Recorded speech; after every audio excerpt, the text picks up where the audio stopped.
Apa yang terjadi sekarang ini? Flu bukan merupakan infeksi bakteri. Flu merupakan infeksi virus, teman-teman ya. Jadi untuk flu tidak membutuhkan antibiotik.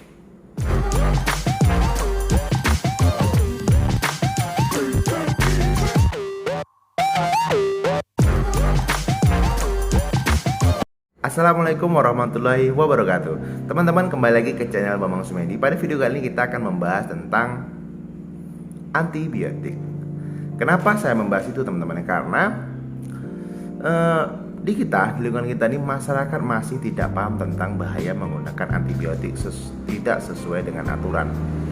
Karena ada sakit-sakit tertentu atau penyakit tertentu yang sebenarnya tidak membutuhkan antibiotik. Namun sebelum ke situ, saya akan memberikan kepada teman-teman pengertian atau sedikit ulasan tentang antibiotik. Yang pertama, antibiotik itu adalah merupakan senyawa sel dari bakteri yang sudah dilemahkan dan digunakan untuk melemahkan bakteri yang ada dalam tubuh kita. Namun di sini, bakteri yang dilemahkan dalam tubuh kita tidak bisa memilih. Padahal yang ingin kita bunuh dalam tubuh kita bila kita sedang terkena infeksi bakteri, itulah bakteri jahatnya. Sementara dalam tubuh kita itu terdapat bakteri baik dan bakteri jahat. Namun cara kerja antibiotik di sini tidak bisa bekerja secara selektif. Dia hanya bekerja secara general dan membunuh semua bakteri. Itu teman-teman. Sehingga penggunaan antibiotik ini sangat perlu diperhatikan. Dan penggunaan antibiotik ini sendiri juga harus menggunakan resep dokter. Tidak boleh sembarangan untuk digunakan. Mungkin teman-teman sering demam, sering flu, teman-teman langsung mengkonsumsi antibiotik. Sebenarnya apa sih bahayanya antibiotik? Kita bahas pada video kali ini. Oke teman-teman, pada penjelasan tadi sudah saya jelaskan bahwasanya antibiotik ini tidak bisa digunakan secara sembarangan. Secara SOP-nya dan cara aturannya, antibiotik itu juga harus, cara penembusannya di apotek juga harus menggunakan resep dokter. Padahal harganya yang sangat murah, memperoleh sandangan. Kenapa harus menggunakan resep dokter? Karena itu tadi teman-teman ya, penggunaan antibiotik tidak bisa sembarangan karena indikasi yang benar-benar sudah dipastikan karena adanya infeksi bakteri baru menggunakan antibiotik. Namun, apa yang terjadi sekarang ini? Flu bukan merupakan infeksi bakteri. Flu merupakan infeksi virus, teman-teman ya. Jadi untuk flu tidak membutuhkan antibiotik. Jadi terapi apa yang digunakan untuk mengatasi flu? Teman-teman cukup menghilangkan dengan atau menggunakan obat pereda flu seperti mungkin golongan antihistamin ataupun yang lainnya. Dan teman-teman tingkatkan multivitamin. Teman-teman tinggal itu dengan vitamin dari luar dan istirahat cukup. Itu bagi saya sudah cukup untuk terapi flu, tidak perlu menggunakan antibiotik. Oke teman-teman ya, sampai di sini teman-teman bisa pahami bahwasanya penggunaan antibiotik ini harus perlu perhatian khusus dari kita sebagai pengguna, kami sebagai teknis, sebagai praktisi kesehatan, dan tentunya menjadi tanggung jawab kita bersama. Karena penggunaan antibiotik yang tidak tepat akan bisa menyebabkan resisten. Sebenarnya apa sih resisten? Saya gambarkan dengan mudah teman-teman ya. Resisten itu seperti ini.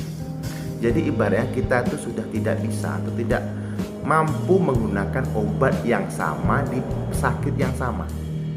Jadi kita ibaratnya kita itu sudah kebal akan suatu antibiotik. Itulah yang namanya resisten. Karena seperti ini, seandainya kita resisten pada suatu antibiotik A, maka kita akan ditingkatkan menjadi golongan yang lebih tinggi untuk pengobatan pada saat kita menggunakan golongan antibiotik yang lebih tinggi.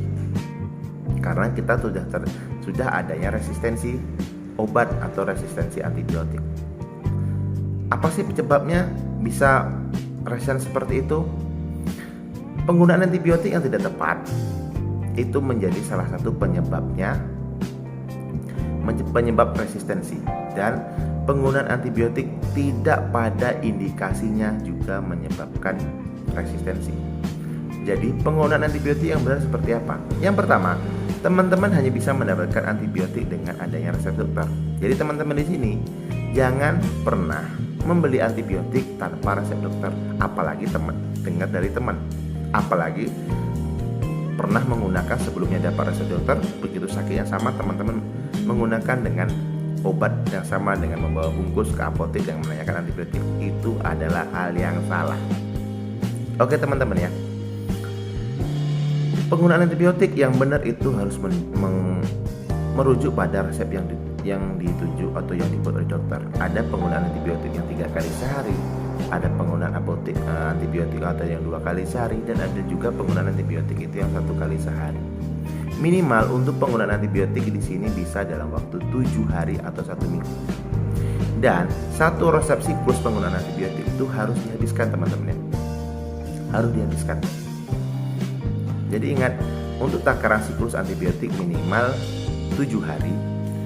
Kalau seandainya obat dikali dengan interval 3 kali sehari dan minimal 7 hari, itu berarti pemakaian antibiotik membutuhkan 21 tablet. Sedangkan untuk penggunaan antibiotik yang dipakai 2 kali sehari berarti di sini membutuhkan 14 butir tablet. Atau dengan penggunaan antibiotik yang 1 kali sehari berarti membutuhkan 7 tablet. Itu harus dihabiskan. Walaupun keadaan teman-teman di sini sudah tidak ada gejala atau sudah sembuh dari sakit itu. Karena bakteri yang dalam tubuh kita pada saat kita mengkonsumsi antibiotik, mereka tidak akan langsung hilang secara maksimal. Makanya interval itu penggunaan obat kita selama 7 hari. Oke teman-teman ya. Jadi kebanyakan kasus yang saya jumpai selama saya pelayanan di apotek, banyak pelanggan-pelanggan atau teman-teman yang berbelanja di apotek itu sering meminta antibiotik tanpa adanya indikasi. Gak bisa seperti itu teman-teman ya.